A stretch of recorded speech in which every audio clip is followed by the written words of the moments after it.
If you want to learn how to do kipping pull-ups like this, even if you're a beginner, then this is the video for you.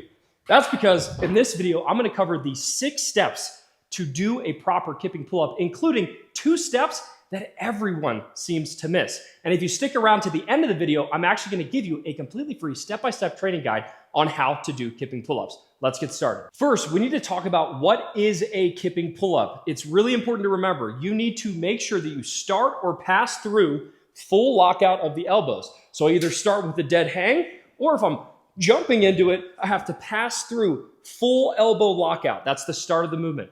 The movement, the rep, is finished when you get your chin above the horizontal plane of the pull-up bar. So if we draw an infinite line side by side across the pull-up bar, I don't have to get my chin above the bar this way. It can be above the bar out here. So that is what makes a kipping pull-up. And the reason we do kipping pull-ups in CrossFit is to accumulate more work in a shorter amount of time. A strict pull-up is a great way to develop arm strength, but in CrossFit, we are trying to develop work capacity. What I'm gonna do now is take you through a slow motion breakdown of the 6 specific steps you need to remember when you're doing kipping pull-ups. However, there is one step, step 0, that comes before everything, and that's, can you do a strict pull-up? I usually suggest that before athletes, even beginners, before they start working on kipping pull-ups, I want at least 1 or 2 strict pull-ups. So if you're not able to hang from the bar and get your chin above the bar without any kipping, then generally I would say work on strict pull-ups first. But if you have a strict pull-up, let's get into it. What are the 6 steps? So the first thing we need to do is set ourselves up for the kip. In the kip, there are 2 main components. You need a hollow and an arch position. So step 1 is the hollow. You can get that by jumping up to the bar and just starting in a hollow body position. The hollow body position is my feet are in front of my body, my core is tight, and I kind of have a little bit of tension in my chest pulling the bar forward, okay? So this is a hollow position. You can also choose to jump into a hollow position, which is kind of a cheat code for developing more momentum. Next, from the hollow, we move into an arch position or a Superman position, depending on who you ask. In that position, I am actively driving my head forward through my arms, and I'm pulling my feet back behind the bar, flexing my glutes, my hamstrings, and keeping my feet tight. So let me show you the transition between the hollow and the arch to get the kipping pull-up started. Looks like this.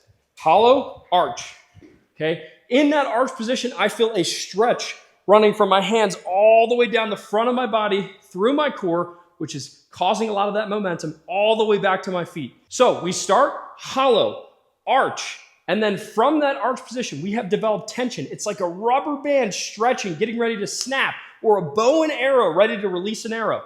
From the arch position, I then lever or lever, however you pronounce it, myself back behind the bar. So basically I'm going back into that hollow body position, except I'm doing one thing different. And that thing is I'm activating my shoulders, my chest, my lats, so that I can start to get a little elevation. I'm getting myself higher. Here's what that looks like. I start with my hollow, arch, lever.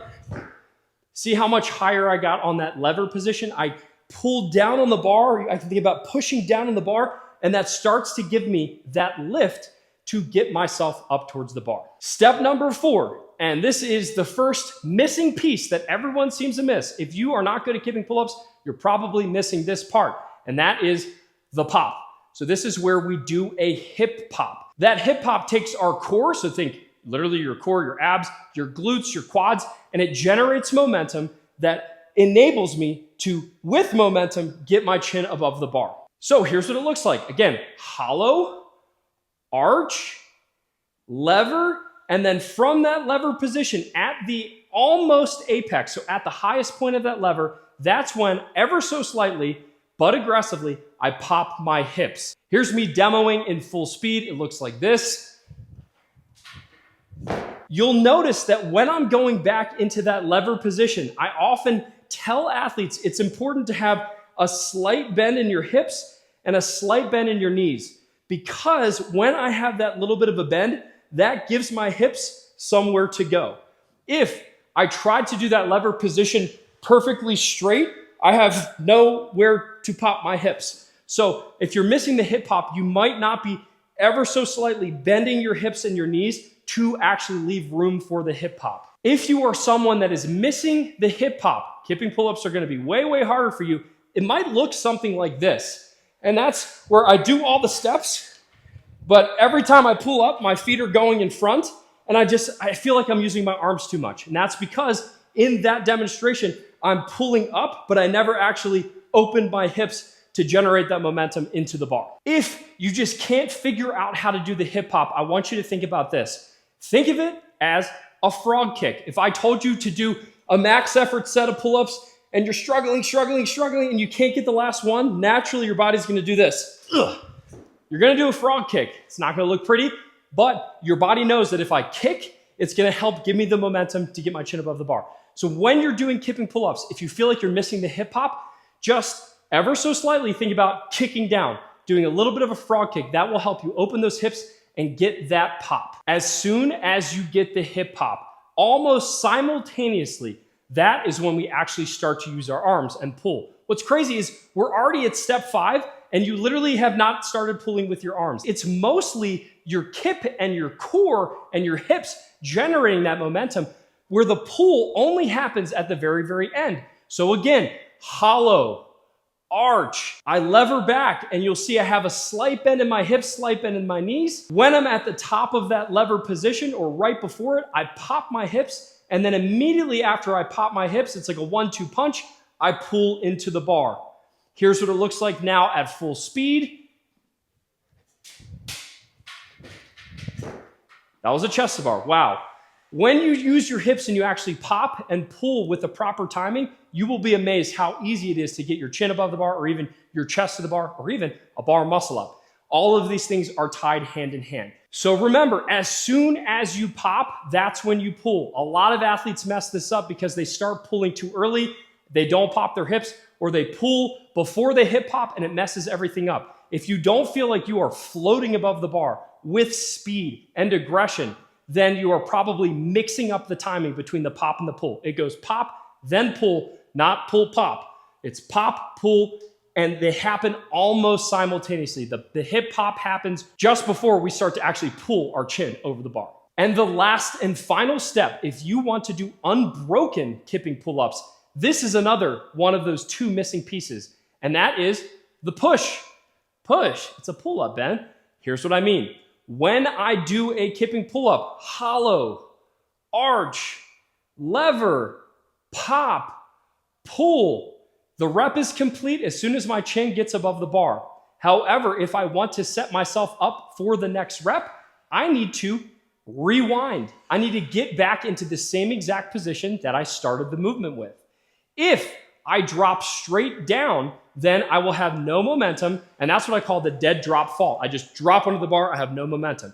So the last and final step to hit your next rep of the kipping pull-up is I get my chin above the bar, and then I ever so slightly push away and get back into that hollow body position.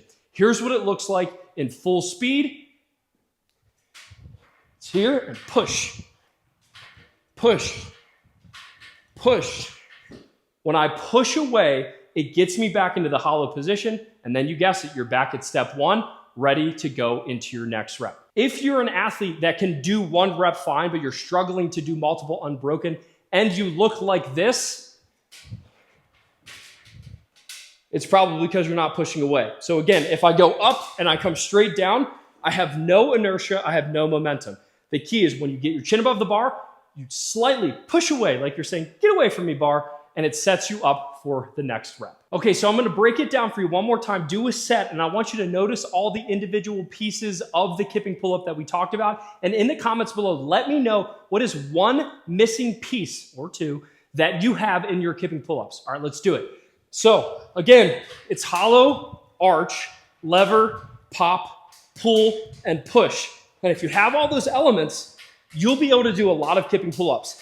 If you want a totally free training guide that teaches you some drills you can practice, go to WODprep.com/PU. You can get that for free. And also, if you're someone that's like, I want to learn this really bad, or any other skills like double unders and muscle ups, and kipping pull-ups, and bar muscle ups, and handstand walks, and all that good stuff, join WODprep Academy. I will literally help you. You will be working with me directly, and I will help you go from scale to RX. Go to WODprep.com/academy to learn more. It's worked for thousands of athletes to help them go from scale to RX. Comes with a money back guarantee, and it's going to work for you. So see the links below, or go to WODprep.com/academy to learn more, and I'll see you in next week's video.